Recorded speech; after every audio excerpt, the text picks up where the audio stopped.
Well, thanks so much for the invitation today. You know, when this war started in Ukraine, I think a lot of us from the Ukrainian community were looking for international support. And again, what United Sikhs has done, coming to a country like Ukraine and supporting us, has been tremendous. So, you know, my family and I, we are Catholics. We're not Sikhs, obviously. But you know, I think when it comes to interfaith dialogue in creating an interfaith community, I think it's important to cultivate your own home and then to provide hospitality. And so I want to start by saying thank you for inviting us to your home, to your community today, and making me and my family feel so welcome. I do think when we look at what is happening in Russia, or when we look at what is happening today in Armenia, or when we look at the violence that has been going on for many years and continues in Israel and Palestine, people of faith, whether we be Sikhs or we be Catholics, I think we have something in common. You know, Pope John Paul wrote a letter at the beginning of the millennium where he said that the biggest challenge we face, and when I say we, I say humanity at large and people of faith, is the mistake of materialism. And what he said about materialism is not so much, you know, buying fancy cars or buying fancy houses. Materialism is deeper than that. Materialism is the idea that we don't need God, that we will look to ourselves. It's sort of the idolatry of self.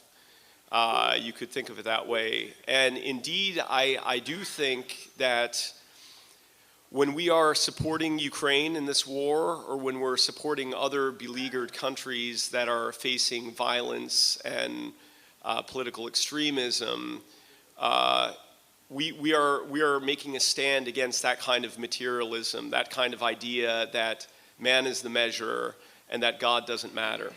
And I do think people of faith right now have a lot in common, and we have a common goal. And we have a common posture when we look up to the heavens for guidance as opposed to looking at our own ideas.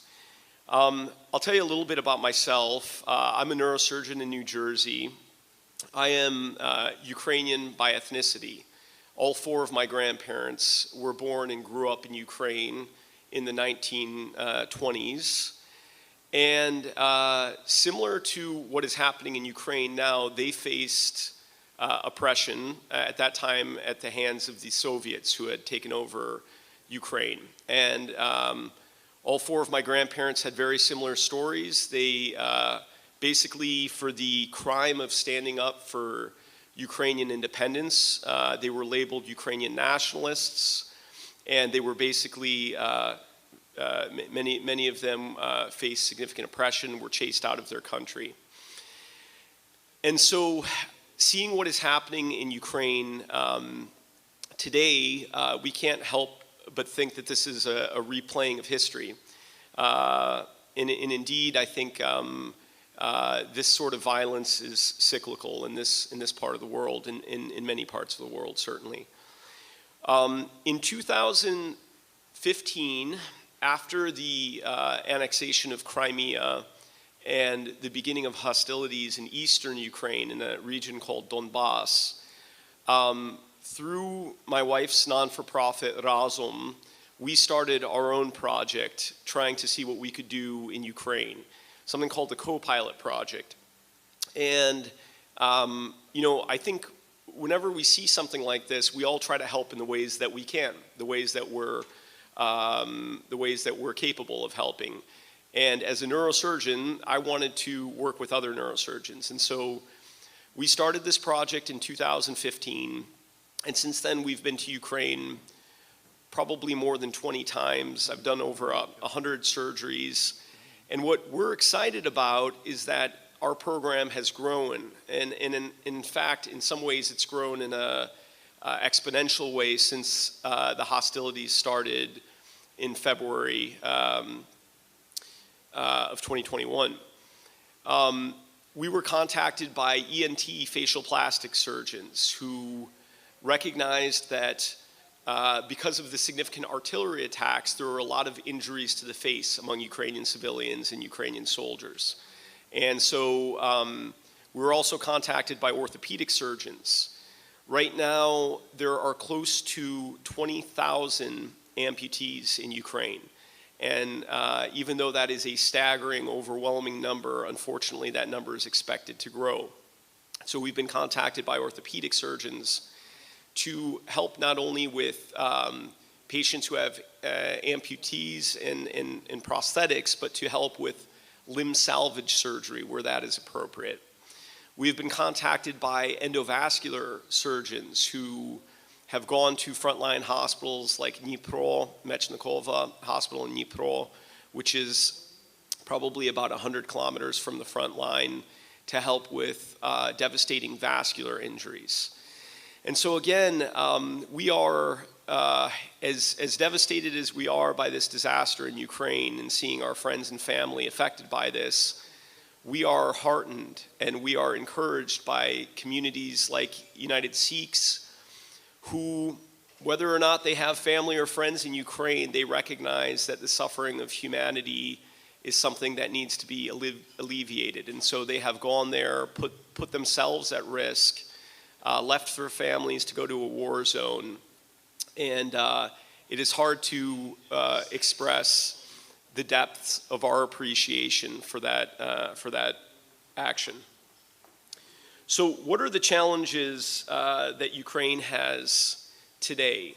And how can United Sikhs and the World Sikh Conference play a role in that?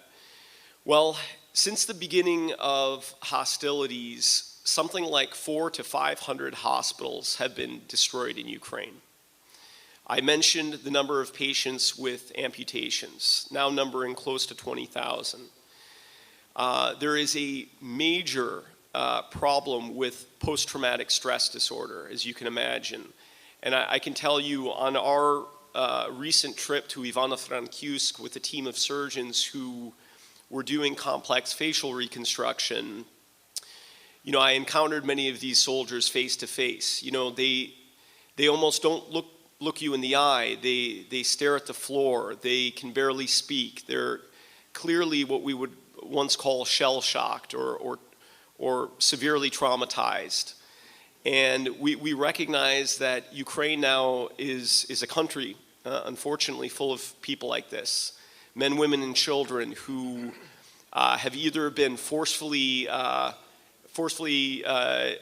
sent from their homes and had to live in exile, or have seen just unimaginable horrors. And so, as the medical community, specifically with our co-pilot project, we are trying to widen this network of physicians who can go to Ukraine. Now, I want to say that we do not believe in the idea of just simply providing charity without any end in sight. The goal of our project has been to try to train the trainers. In other words, to go and find leaders in neurosurgery, leaders in facial plastics and ENT surgery, leaders in these other fields, to try to provide the kind of training that they need to be able to take care of their own population, so that we can, at some point, be able to walk away from this and leave Ukraine in a situation where their healthcare professionals are able to deal with this very significant healthcare challenge. So again, we do invite any of you who have a medical background to please contact Razom, contact the group of United Sikhs who have been coming to Ukraine. We are interested in again, growing this network of orthopedic surgeons, trauma surgeons, the work that United Sikhs has been doing in terms of training first aid is extremely important, and that will continue to be important because, again, we know that the casualties, the deaths, are higher than they need to be because of a lack of this kind of appropriate training. So again, I want to say again from the bottom of my heart, as a person who is religious but is not a Sikh, I'm inspired by the kindness, by the compassion, by the service that you have shown my people. And again, I believe that people of faith who turn to God for guidance have a great deal in common and have a great deal of work to do together. Thanks for your time and thanks for your attention.